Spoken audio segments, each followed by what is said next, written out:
UP की राजधानी लखनऊ और रायबरेली की सीमा से सटा उन्नाव का पूर्वा विधानसभा क्षेत्र बीजेपी के लिए हमेशा से चुनौती बना है।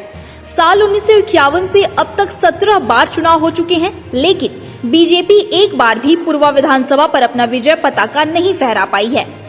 वहीं साल 2017 में जब जिले की 5 सीटों पर भगवा फहराया, तब भी पूर्वा विधानसभा ही एकमात्र ऐसी सीट थी जिस पर बहुजन समाज पार्टी के प्रत्याशी ने जीत दर्ज की थी। हालांकि बाद में बीएसपी से चुनाव जीतने के बाद विधायक अनिल सिंह ने बीएसपी को अलविदा कह दिया और भारतीय जनता पार्टी का दामन थाम लिया। वहीं अब 2017 के चुनाव में रनर रहे बीजेपी प्रत्याशी उत्तम चंद्र लोधी भी अनिल सिंह से हाथ मिला चुके हैं, लेकिन इसके बावजूद बीजेपी के लिए यहां कमल खिलाने की बड़ी चुनौती होगी। वहीं अगर बात करें पूर्वा विधानसभा सीट के इतिहास की, तो कांग्रेस और समाजवादी पार्टी के लिए सुरक्षित सीट रही है, जिन्हें यहां की जनता ने बराबर मौका दिया और दोनों पार्टियों के उम्मीदवारों को 5-5 बार जिताकर विधानसभा भेजा। मतलब इस सीट पर कांग्रेस और समाजवादी पार्टी ने 25-25 साल तक राज किया। वहीं बीच के कुछ चुनाव में निर्दलीय और जनता दल ने भी कब्जा किया था। वहीं बहुजन समाज पार्टी से जीतकर बीजेपी में शामिल हो चुके पूर्व विधायक अनिल सिंह फिर इस बार अपना भाग्य आजमा रहे हैं, लेकिन इस बार अनिल सिंह को बीजेपी ने अपना प्रत्याशी बनाया है। तो वहीं दूसरी तरफ लगातार 4 बार पूर्वा से विधायक रहे उदयराज यादव भी फिर इस सीट पर काबिज होने के लिए पूरी ताकत से लगे हुए हैं। फिलहाल अब देखने वाली बात ये होगी कि क्या अनिल सिंह पूर्वा में पहली बार कमल खिलाने में कामयाब हो पाएंगे या फिर से यहाँ हाथी या साइकिल दौड़ेगी। उत्तम चंद लोधी जी भी पिछली बार रनर रहे, सही बात है, और भाजपा में गए हैं तो पूरा उनका जो 71,500 वोट पाए थे वो वोट उनके साथ नहीं चला गया है।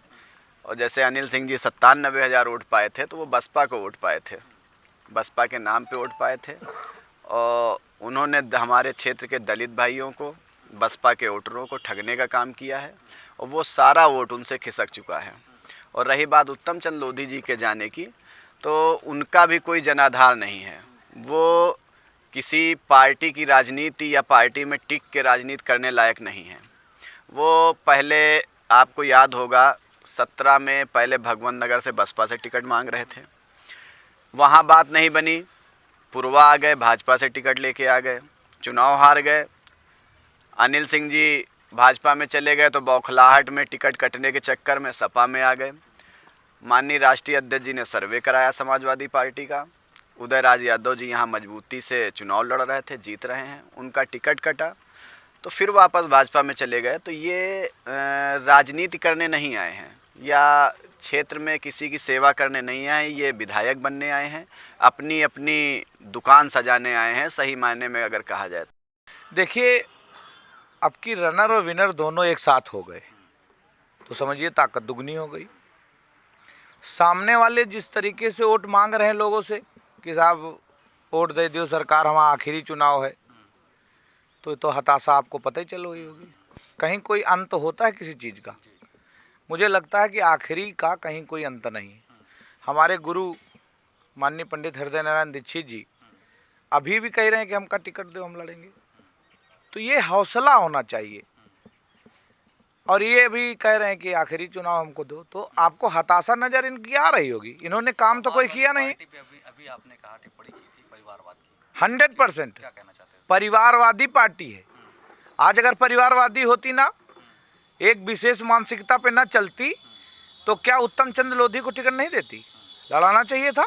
और ये समीकरण उनको जानकारी है कि लोधी, यादव, मुस्लिम, मतलब इनको जो जोड़ते हैं, कहते हैं साहब हमारी बपौती है,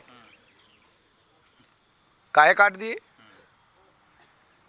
इनको भय है, इनको इसलिए भय है कि अब की जातिवाद इनका खत्म होगा, अब की यादव भी हमारे साथ है, मुस्लिम भी हमारे साथ, अब की सारी वोटें हम लोगों के साथ, तो इसलिए इनको भय है। इन्होंने जो है इसीलिए टिकट ऐसे आदमी को दे दी है कि कम से कम ये ठीक रहा, नहीं इनको ऊपर फोड़ा जाए कि तुम कमज़ोर रहो, तुम्हारी सब कुकर्म ही, इसलिए तुमको दे दे रहा हूँ, जाओ झेलो। तो कोई टक्कर में नहीं है? कोई टक्कर में नहीं। पहली बार तो हम 97,500 पाए रहे, अब की 71,000 और जुड़ गए, तो सोचो कितना होगा, 1.5 तो प्लस हो ही गया।